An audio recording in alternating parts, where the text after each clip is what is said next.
ഈ കഴിഞ്ഞ ജനുവരി 6-ാം തീയതി ലോസ് ആഞ്ചലസിൽ ഹോളിവുഡിൽ ഗോൾഡൻ ഗ്ലോബ് അവാർഡ് പ്രഖ്യാപന വേദിയാണ്. അതിൻ്റെ അവതാരിക സരസമായിട്ട് കാര്യങ്ങൾ അവതരിപ്പിച്ച് പോരുമ്പോൾ പറയുന്നു, ഇതിലെ കാസ്റ്റ് ആൻഡ് ക്രൂവിന് സമർപ്പിച്ചത് 11 പേരാണ്, മാതാപിതാക്കൾക്ക് സമർപ്പിച്ചത് കുറേ പേര്. അങ്ങനെ പറഞ്ഞ് വന്നിട്ട് ഭൂമിയുടെ സൃഷ്ടാവായ ദൈവത്തിന് ആരും തന്നെ സമർപ്പിച്ചില്ല. ഇത് പറഞ്ഞ് അല്പം കൂടെ കഴിഞ്ഞപ്പോഴത്തേക്ക് ഇവർ തന്നെ സരസമായിട്ട് പറയുകയാണ്, അങ്ങനെ ഗോഡ്ലെസ് ആയിട്ടുള്ള ഈ ടൗണിൽ, ഈ നഗരം ദൈവമില്ലാത്ത നഗരമെന്ന രീതിയിൽ പറഞ്ഞു പോവുകയാണ്. ദിവസങ്ങൾക്കുള്ളിൽ ലോസ് ആഞ്ചലസിൽ ഒരു കാട്ടുതീ വമ്പൻ രീതിയിൽ പടർന്നു പിടിക്കുക. 27 പേരാണ് മരിച്ചത്.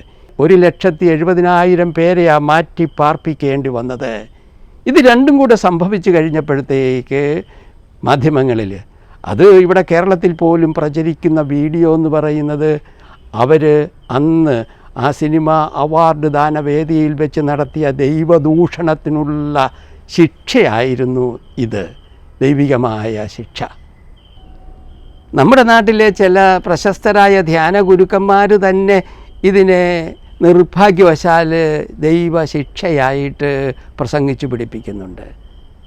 യഥാർത്ഥത്തിൽ ഈ വ്യാഖ്യാനം അത്രയ്ക്ക് ശരിയാണോ എന്ന് നമ്മൾ ആലോചിക്കേണ്ടത് ഈശോ അവതരിപ്പിക്കുന്ന ദൈവസങ്കല്പവുമായിട്ട് ഇതിനെ തട്ടിച്ച് നോക്കുമ്പോഴാണ്.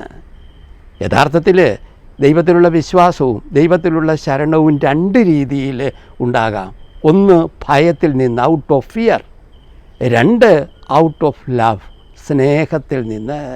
ഈശോ പറഞ്ഞും ജീവിച്ചും നമുക്ക് കാണിച്ചു തന്നത് സ്നേഹത്തിൽ നിന്നും ഉളവാകുന്ന ദൈവത്തിലുള്ള വിശ്വാസത്തെയാണ്. കാരണം ദൈവം അപ്പനാണ്. ദൈവം നിൻ്റെ അപ്പനാണ് എങ്കിൽ സ്നേഹമല്ലാതെ മറ്റെന്താണ് നിനക്ക് ലഭിക്കുക? 2, സ്നേഹമല്ലാതെ മറ്റെന്ത് വികാരമാണ് നിനക്ക് അപ്പനായ ദൈവത്തോട് ഉണ്ടാവുക? ഒരിക്കൽ പിതാവായ അബ്രാഹാം ഒരു ധർമ്മക്കാരനെ ഭക്ഷണത്തിന് ക്ഷണിച്ചു. ഭക്ഷണത്തിന് മുമ്പ് യൂതന്മാർ പതിവായിട്ട് ബ്ലെസ്സിങ് നടത്തും, ദൈവസ്തുതി, പ്രാർത്ഥനയാണ്. അത് തുടങ്ങിയപ്പോൾ ഇയാൾ ദൈവത്തെ ശപിക്കാൻ തുടങ്ങി. ഇത് കണ്ട് ക്ഷോഭിച്ച അബ്രാഹാം ഈ ധർമ്മക്കാരനെ പിടിച്ചിറക്കി ഭക്ഷണം കൊടുക്കാതെ വിട്ടു. വൈകുന്നേരമായപ്പോൾ സന്ധ്യാപ്രാർത്ഥനയ്ക്കിരുന്നപ്പോൾ ദൈവം അബ്രാഹത്തോട് ചോദിച്ചു, ഈ ധർമ്മക്കാരനെ കഴിഞ്ഞ 50 വർഷമായിട്ട് അയാൾ എന്നെ നിന്ദിച്ചു കൊണ്ടിരുന്നിട്ടും ഞാൻ അയാൾക്ക് എന്നും 3 നേരം മുടങ്ങാതെ ഭക്ഷണം കൊടുക്കുകയായിരുന്നു.